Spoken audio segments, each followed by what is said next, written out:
Sigue siendo 28F, es el Día de la Autonomía Andaluza, día festivo en Andalucía, y con ocasión de este día festivo y ante las inminentes elecciones en Andalucía, que serán las primeras, salvo que se repitan las catalanas, es probable que sean las primeras que se celebren en España a finales de este año o principios del que viene. Hoy el periódico ABC ha publicado una interesante encuesta realizada por GAT3 que enseguida vamos a comentar y analizar. Una encuesta de José Luis Pérez según la cual el Partido Socialista seguiría ganando las elecciones en Andalucía, pero la suma del Partido Popular y de Ciudadanos podría posibilitar, a falta de un escaño, una mayoría para poder formar gobierno. Ahora vemos efectivamente cómo sería la composición del Parlamento andaluz, según esa encuesta que publica hoy el diario ABC de GAT3, del Gabinete de Análisis Demoscópicos GAT3. Por cierto, las elecciones, es verdad, lo apuntabas muy bien, Antonio, si no se adelantan, tocan en marzo de 2019, es decir, exactamente dentro de un año. Pero este sería el resultado. El Partido Socialista, como adelantabas, ganaría de nuevo esas elecciones con 41 escaños. Eso sí, fíjense la diferencia entre lo que le concede esa encuesta de GAT3 y el resultado que el Partido Socialista, obviamente ya con Susana Díaz, obtuvo en el año 2015. Serían 6 diputados menos. También a la baja el Partido Popular, que pasaría de esos 33 escaños que ahora mismo tiene en San Telmo a tener 28. Se dejaría en estos 3 años 5 escaños. ¿Quién gana los escaños que pierden el Partido Socialista y el Partido Popular? Pues evidentemente el gran subidón es para Ciudadanos, que pasaría de 9 nada más y nada menos que hasta 26. La mayoría absoluta, aquí lo tienen en el Parlamento andaluz, es de 55 escaños, de manera que lo más probable, si se refleja en las urnas el resultado que avanza GAT3, lo más probable, insisto, sería que se reeditara el actual gobierno, Partido Socialista con el apoyo de Ciudadanos. Es lo más probable, pero también es cierto, como apuntabas, que el Partido Popular y Ciudadanos, con este resultado, estarían a solo un escaño de esos 55 que conceden la mayoría absoluta. ¿Por qué, pese a todo, digo que lo más probable sería una reedición de ese gobierno de Susana Díaz con apoyo de Ciudadanos? Porque Ciudadanos siempre ha dicho que su criterio de partida, al menos el criterio de partida, es respaldar siempre la lista más votada, que volvería a ser la de Susana Díaz. En cuanto al resto de las formaciones, pues vemos que Podemos tampoco le va nada bien, tampoco le iría nada bien una cita mañana en las urnas en Andalucía, perdería 5 escaños, y en el caso de Izquierda Unida también perdería fuerza, también perdería en su caso un solo escaño. Bueno, pues esos son los datos de la encuesta de GAT3 para el periódico ABC, que ha publicado hoy con motivo del Día de Andalucía. Narciso Michavila es el responsable de GAT3 y puede analizar y comentar muchas cosas interesantes de esta encuesta. Por ejemplo, decía antes José Luis Pérez, dice, claro, hasta ahora el Partido Ciudadanos ha seguido la norma de apoyar o pactar con la lista más votada, el partido ganador de las elecciones. Así ha sido en Andalucía y así ha sido, por ejemplo, en Madrid. Pero puede darse la paradoja o circunstancia de que en Andalucía sumaran PP y Ciudadanos una mayoría suficiente para poder formar gobierno, aunque el partido más votado sea el PSOE. ¿Qué haría entonces Ciudadanos? Le dejaría una situación complicada para las siguientes elecciones, para las que vienen posteriormente, ¿no? El poder gobernar con el PP y, sin embargo, darle el apoyo al PSOE. Sí, con esta encuesta la verdad es que ese compromiso de Ciudadanos escaparía en esta ocasión. Claro. Ahora, en las siguientes ya municipales y autonómicas se van a dar tantas carambolas que ahí ya tendrá que decidir qué hace y por lo tanto, mojarse. Pero perjudicaría, por ejemplo, esa circunstancia a Ciudadanos para las elecciones posteriores, autonómicas y municipales, que tendrían lugar en el mes de mayo concretamente, si pudiera formar gobierno con el PP en Andalucía y no lo formara por dar el apoyo al PSOE? El problema de Ciudadanos es que al estar en el centro, de hecho, en la encuesta nos sale que el líder mejor valorado es precisamente el líder de Ciudadanos, pero no por nada, simplemente porque como está en el centro no hay nadie que le machaque. Sí, porque es bastante y sin embargo luego no Marín. tira tanto, sí, y sin embargo dentro de su electorado no tira tanto como puede tirar Juanma Moreno en el electorado del PP o como Susana Díaz en el electorado socialista. Pero le pasa, pues, como le pasa a Rosa Díaz, que era la más valorada y sin embargo luego no la votaban. Lo pongo como ejemplo para ver que Ciudadanos tiene mucha capacidad de subir, pero también tiene mucha capacidad de bajar. Habrá que ver la campaña electoral, porque en todas las campañas, menos en las catalanas, Ciudadanos siempre nos ha dado mejor en las encuestas de lo que luego ha obtenido en realidad.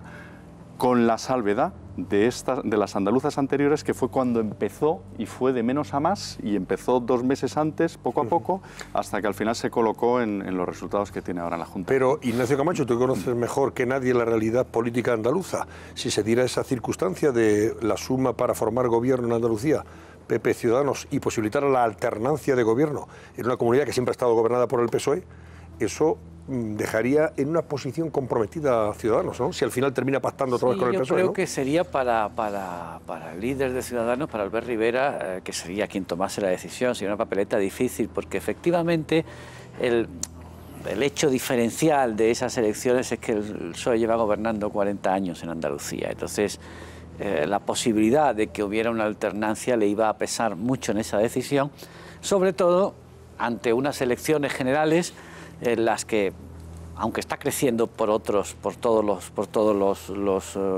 las aportaciones, también desde la izquierda, como se ve en esta encuesta, donde le muerde un porcentaje significativo de voto al PSOE e incluso probablemente a Podemos, esto nos lo puede aclarar Narciso, pero pese a ello, es evidente que su afluente principal de voto es el antiguo votante del Partido Popular, que está por razones de descontento, por lo que sea, pues tiene intención de emigrar.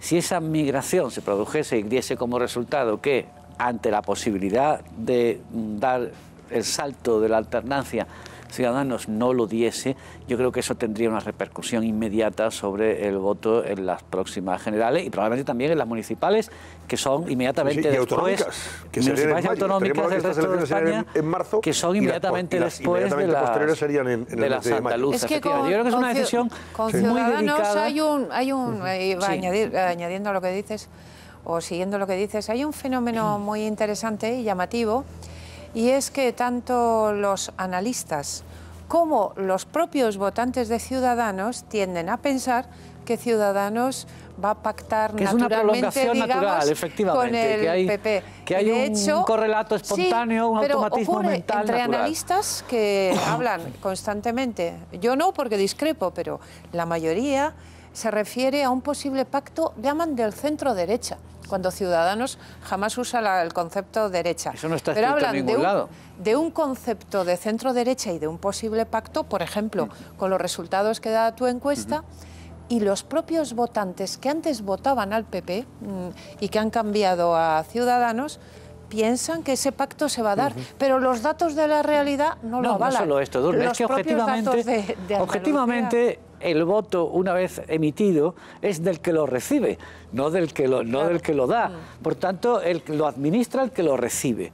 Y no está escrito en ninguna parte que Ciudadanos tenga que aliarse con el Partido Popular. No está escrito en ningún sitio. Creo, por lo menos es una opinión muy personal, pero yo creo que la comparte mucha gente. Si se dieran este resultado calcado, tenemos que ganar el PSOE con una ventaja más que considerable al segundo.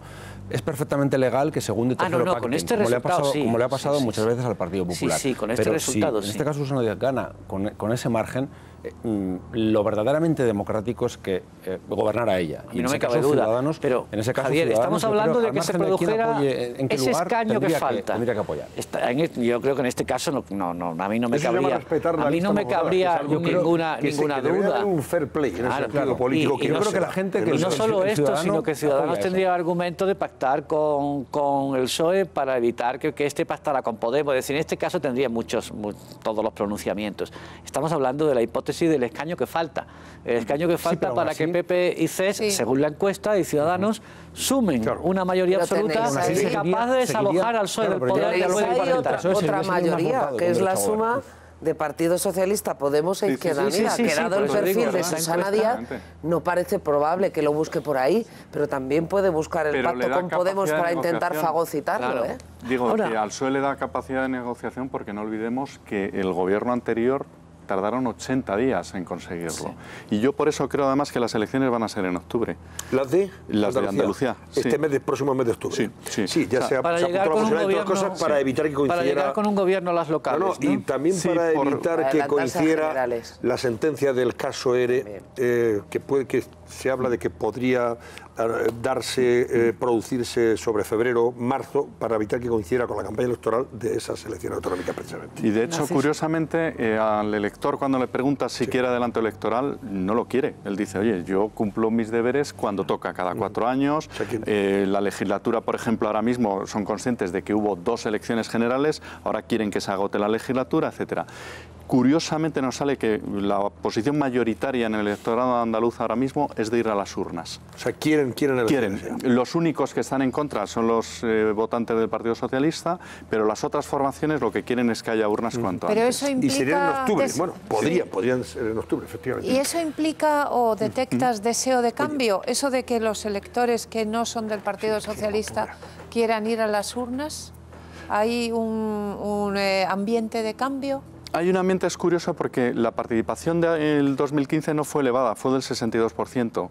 Y sin embargo ahora, bueno, hemos dado un 63% porque curiosamente notamos predisposición a ir a votar. Seguimos viviendo todavía en una época de mucho consumo de política, de interés por la política, no tan elevado como después del 11M y en toda la época de la crisis económica, pero sigue habiendo mucho interés por Perdóname, Ignacio, un momentito, que tenemos que antes conectar con Sevilla, con nuestra compañera Laura Cascajosa, porque ella ha seguido, lógicamente, todos los actos conmemorativos de este Día de Andalucía y también ha estado presente de esa visita sorpresa, entre comillas, de Pedro Sánchez para ver a Susana Díaz, que ha conocido a la propia presidenta, como nos comentaba antes Pérez, a través del Twitter del secretario general del partido, o sea que se ha presentado allí, digamos, inopinadamente. Y por cierto, Laura, muy buenas noches, no hay ni una sola imagen de la reunión de los dos, ¿verdad? Qué casualidad o qué sospechoso ese dato tan singular, ¿verdad? Buenas noches, cuéntame. Sí, Antonio, buenas noches. Efectivamente no hay ningún testimonio gráfico del encuentro entre Pedro Sánchez y Susana Díaz, porque prácticamente ha sido un encuentro pues muy breve, un saludo prácticamente y unas pocas palabras antes de que comenzara uno de los actos oficiales de este Día de Andalucía aquí en el Teatro Maestranza. Y es que pues desde las primarias no se les veía juntos y ha sido bastante inesperada la visita de Pedro Sánchez. De hecho, pues ha llegado aquí a este Teatro de la Maestranza, ha llegado además él solo, incluso ha realizado unas declaraciones en el hall del teatro, algo que no es habitual cuando se trata de un acto institucional del Día de Andalucía, y es que, como decimos, pues no era esperada su visita aquí en Sevilla. No se les ha visto juntos. Susana Díaz ha subido al escenario para entregar esas distinciones de hijo predilecto y de medallas de Andalucía a diferentes personalidades del mundo de las artes, las ciencias, el deporte, también del mundo empresarial. Por cierto, que se le ha dado a título póstumo una medalla de Andalucía Chiquito de la Calzada, y como decimos, pues él,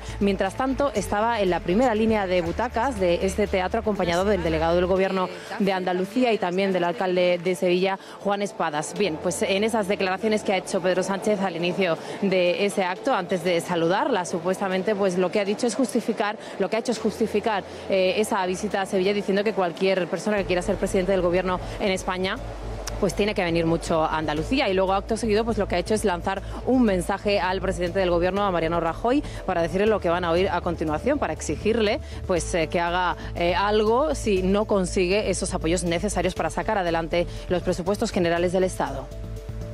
Lo que le exijo al señor Rajoy es que presente los presupuestos generales del Estado ya, y que si no puede contar con una mayoría parlamentaria para aprobar esos presupuestos generales del Estado, el presidente del Gobierno entonces tiene que convocar a los españoles a las urnas.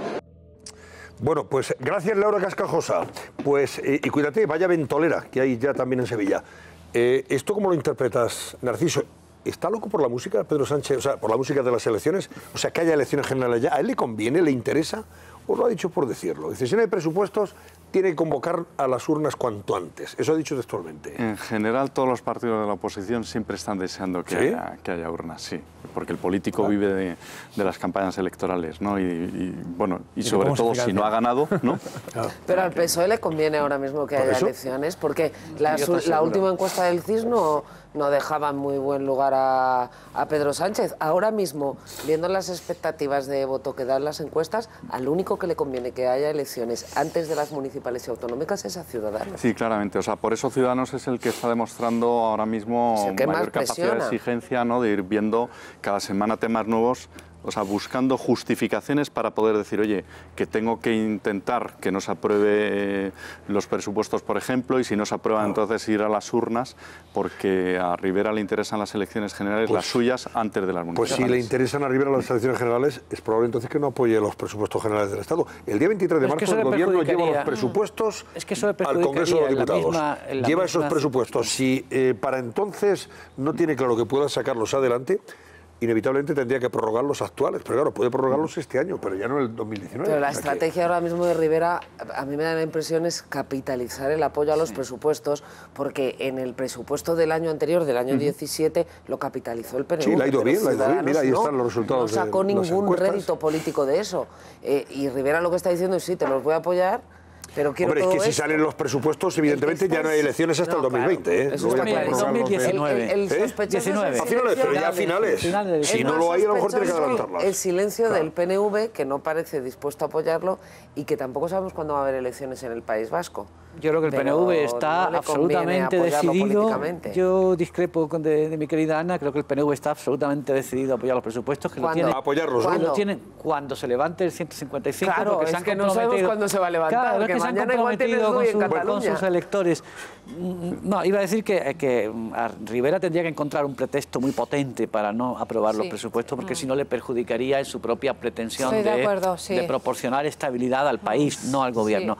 Pero quería hacer una pregunta a Narciso en relación con la encuesta de Andalucía, porque habéis preguntado por separado, como concurrieron en las de 2015, por Podemos y por Izquierda Unida. Dan 10 y 4, me parece, ¿no? Efectivamente, en el 15 concurrieron las dos formaciones por separado, pero después se produjo esa fusión electoral de Unidos Podemos. Si fuesen unidos, como en el Congreso de los Diputados, bajo la sigla Unidos Podemos o similar, eso podría tener incidencia en el reparto de los escaños, incluso del voto, podría rapiñar algunos escaños más. Si fuéramos capaces, la ley nos permitiera, de los votos sumarlos después de, probablemente sí, pues como son 8 circunscripciones, pues en alguna a lo mejor arañaba. El problema es que eso lo tendrían que hacer antes. Y siempre en política, cuando se han sumado 2 coaliciones, 1 más 1 nunca da 2. Y lo hemos visto, de hecho, con Unidos Podemos en las últimas generales. Narciso, perdona un momento, porque mira, es muy interesante que mientras se aprueban o no los presupuestos generales del Estado, a partir del 23 de marzo concretamente sabremos si hay posibilidades de sacarlos adelante o no. Lo que sí se ha colado en el debate político y de una forma bastante intensa, y también con tintes partidistas y también con ciertas dosis o algunas dosis de demagogia y de populismo y de ocurrencias, es el debate sobre las pensiones, las actuales y el futuro del sistema público de pensiones. Y no sé, pero parece que ya se está haciendo un uso partidista de esto, cuando hasta ahora el Pacto de Toledo precisamente se creó para evitar que nadie sacara rédito electoral de los pensionistas. Estamos hablando del cuerpo electoral más importante de España. Así es. 1 de cada 3 votantes o de personas con derecho a voto son pensionistas, es pensionista. Así que vamos a hablar de esto, José Luis Pérez, y le vamos a preguntar lógicamente a Narciso Michavila, la importancia de los jubilados a la hora de emitir su voto. Claro, en ese debate de las pensiones es pertinente hacerse esa pregunta. ¿A quién votan los jubilados? Hombre, la primera respuesta a lo mejor no lo explica todo, pero es rigurosamente cierto. Los jubilados votan a quien les da la gana.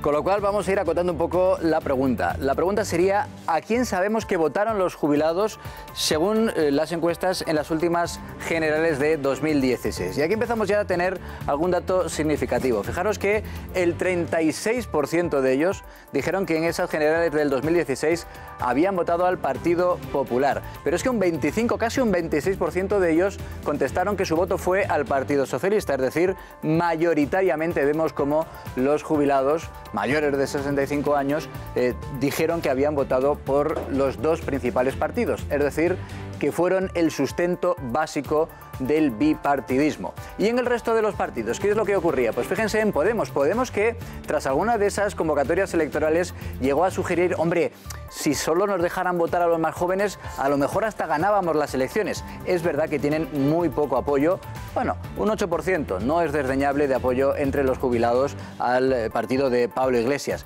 Lo digo porque es más llamativo el escaso apoyo, en este caso sí, que tiene entre las personas mayores de 65 años el partido de Rivera, que por tanto a esa característica con la que siempre se define a Ciudadanos, que es un partido muy urbanita, es decir, de las grandes ciudades, queda claro que también habría que decir que es un partido más de, digamos, edades por debajo de los 65 años, porque en ese target de edad solo tienen un 4% de los votos. Esto, insisto, es en respuesta de los jubilados tras las elecciones generales del año 2016. Lo que sí son los jubilados, también lo sabemos por los estudios sociológicos, es muy fieles de entrada con las urnas, fieles también a las siglas en la mayor parte de los casos, pero fundamentalmente muy fieles a las urnas. De hecho, es uno de los tramos de edad en los que la abstención es mucho menos generalizada. Fíjate que en el tramo de 18 a 24 años casi el 28% de ellos no acude a votar,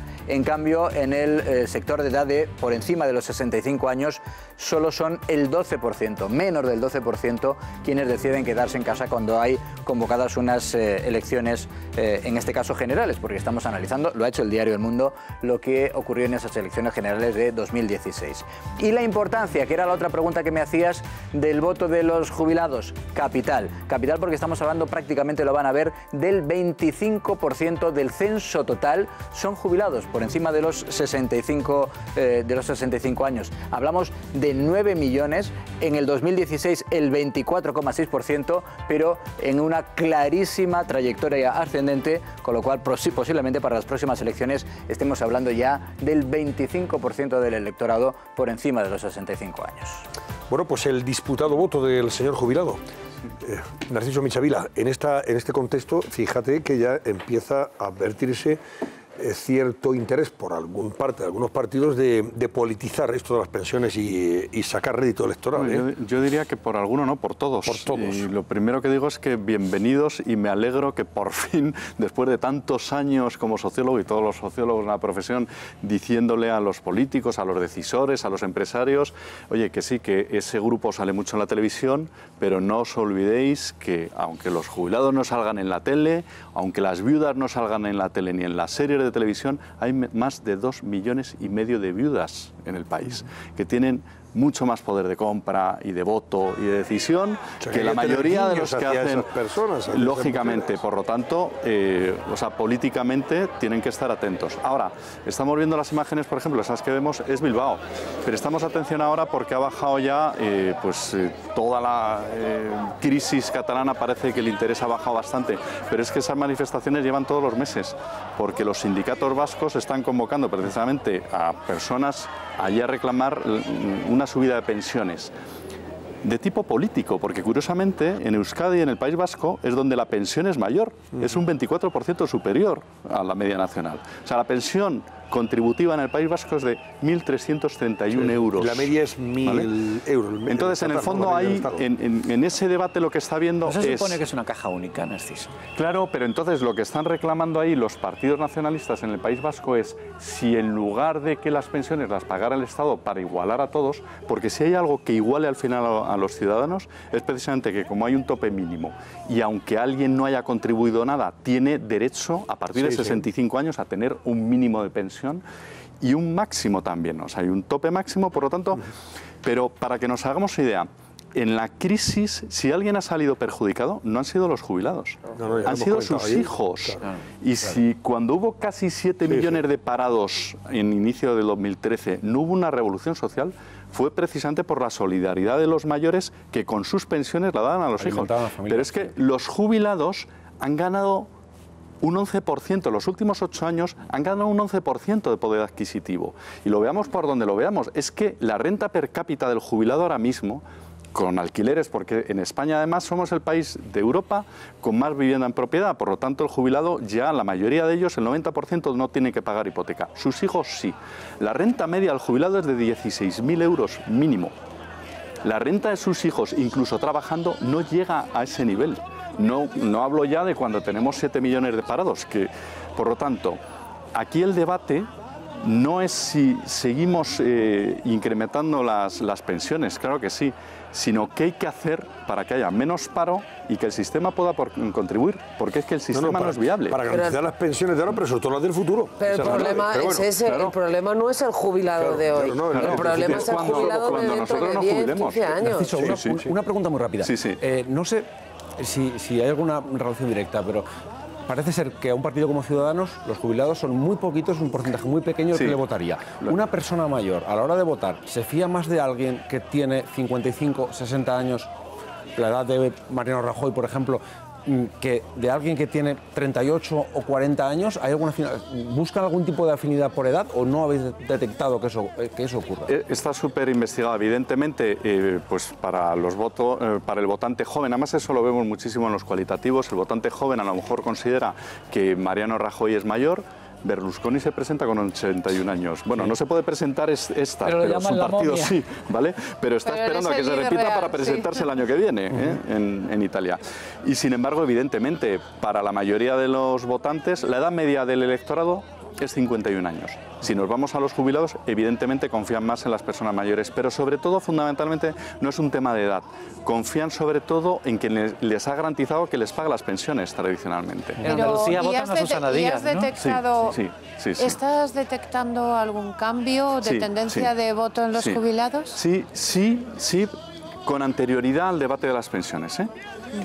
Oye, vamos a saludar ¿Y hacia dónde va esa, ese cambio? El mayor cambio de voto que ha habido en los últimos 6 meses no está provocado por temas económicos, sino por temas identitarios, por todo el tema de la defensa de la unidad de España. Y ahí es donde más cambio ha habido, y todo el debate que ha habido en Cataluña y tal. Entonces, ahí es donde a Podemos este debate le ha castigado y, sin embargo, donde Ciudadanos ha salido beneficiado.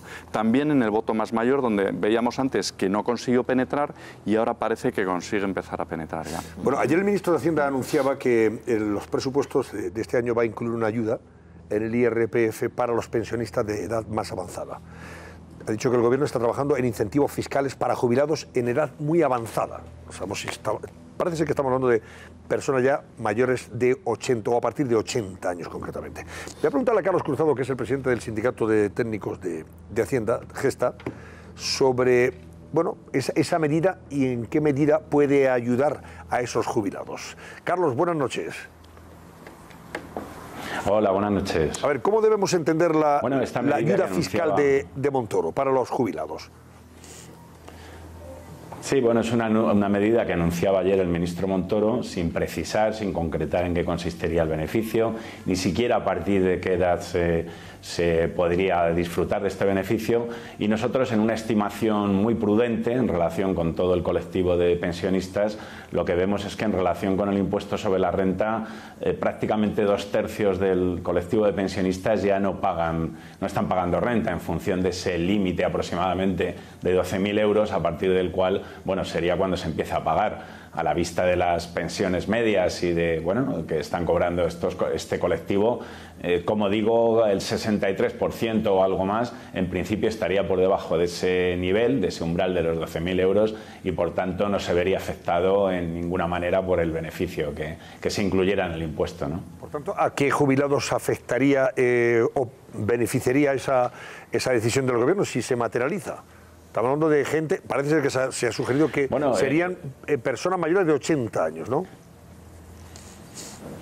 Bueno, si además subimos a este umbral de los 80 años, pues todavía el colectivo que se vería favorecido sería mucho menor que ese tercio del total del colectivo. Hay que tener en cuenta que ya hay unos beneficios fiscales para los mayores a partir de los 65, y luego de los 75 hay unos mínimos que se incrementan o que incrementan el mínimo general respecto del que no se tributa o tributa tipo cero, pero es que además, teniendo en cuenta que de esos 800 200.000 discapacitados que tienen, bueno, alguna bonificación en el impuesto sobre la renta, en mayor medida, desde luego, a medida que va creciendo la edad, son estas personas las más beneficiadas, entre comillas, por este beneficio, por esos mínimos también de discapacidad, pues hay que concluir con que, bueno, esta medida beneficiaría básicamente a las personas con mayores pensiones, que en ese colectivo de más de 80 años, pues hay que reconocer que es pequeño esa parte del colectivo,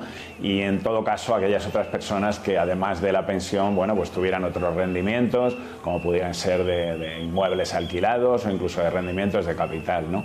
Pero en definitiva sería una porción pequeña del colectivo total de pensionistas los que se verían beneficiados por algún tipo de medida en el impuesto sobre la renta. Bueno, y usted conoce, hombre, conoce un poco mejor las cuentas del Estado, conoce Hacienda. ¿Cree que el señor Montoro tiene margen para incrementar esa subida superior al 0,25 que los pensionistas consideran, bueno, que no les garantiza su poder adquisitivo? Es una decisión política, ¿no? Se ha venido manteniendo el poder adquisitivo con esa subida hasta hace unos años en relación con la subida del IPC. Pero bueno, en este momento se ha decidido que no es así. Es cierto que hay un déficit en la caja de la Seguridad Social, en cotizaciones, pero como ya vienen apuntando pues prácticamente todos los partidos, y bueno, nosotros ya venimos apuntando hace tiempo, en momentos en los cuales hay un déficit, como es este momento de crisis y de contratación precaria, de relaciones laborales precarias, en las cuales las cotizaciones pues no llegan para cubrir esos compromisos de pensiones, bueno, se puede acudir a los presupuestos del Estado, ¿no? De hecho ya se hace a través de un préstamo que en definitiva pues se acabará por no devolver, ¿no? Pero desde luego con los impuestos pues se podrá cofinanciar en parte ese déficit, en tanto no se resuelve el problema fundamental, que desde luego es el de las relaciones laborales, ¿no? Es donde hay que atajar el problema de manera que esa precariedad vaya disminuyendo y los cotizantes, a medida que aumenta el empleo y esa mejor relación laboral, pues vayan siendo suficientes para sostener las pensiones, ¿no? A ver, Ana Samboar quiere hacer una pregunta antes de despedirle, señor Cruzado. ¿Te refieres, Carlos, buenas noches, a ese déficit como si fuera algo puntual, como si fuera producto de unos años de crisis en los que los salarios y las cotizaciones han sido más bajas?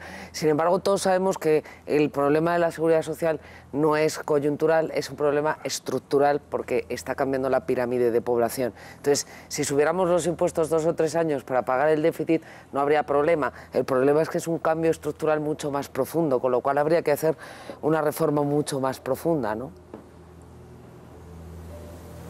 Bueno, desde luego esto requiere de un gran acuerdo, de un gran pacto entre los partidos, entre todas las fuerzas políticas, que hoy por hoy no se ve, ¿no? Hay distintas propuestas, pero no parece que haya un acuerdo generalizado sobre cómo afrontar el problema. Sin duda es un problema estructural que hay que afrontar con una serie de medidas, pero que entre ellas, desde luego, puede estar la de cofinanciar en parte, al menos mientras existe este déficit, con impuestos. No se trata tanto de subir impuestos de manera, digamos, desbocada, como de mejorar la lucha contra el fraude, contra esos paraísos fiscales que cada vez merman más la recaudación de los estados, sobre todo en Europa, y desde luego, bueno, haciendo que quizá los que ahora pagan menos, pues paguen algo más, ¿no?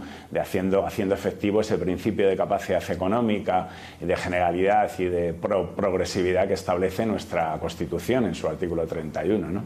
A ver, Ignacio Camacho, y despedimos a Cruzado. No, es que no sé si lo he entendido bien, señor Cruzado, pero me ha parecido oírle decir, rectifíqueme si lo he entendido mal, por favor, que la deuda que se vaya adquiriendo para hacer frente al pago de las pensiones se va a acabar por no pagar. ¿Ha dicho usted eso?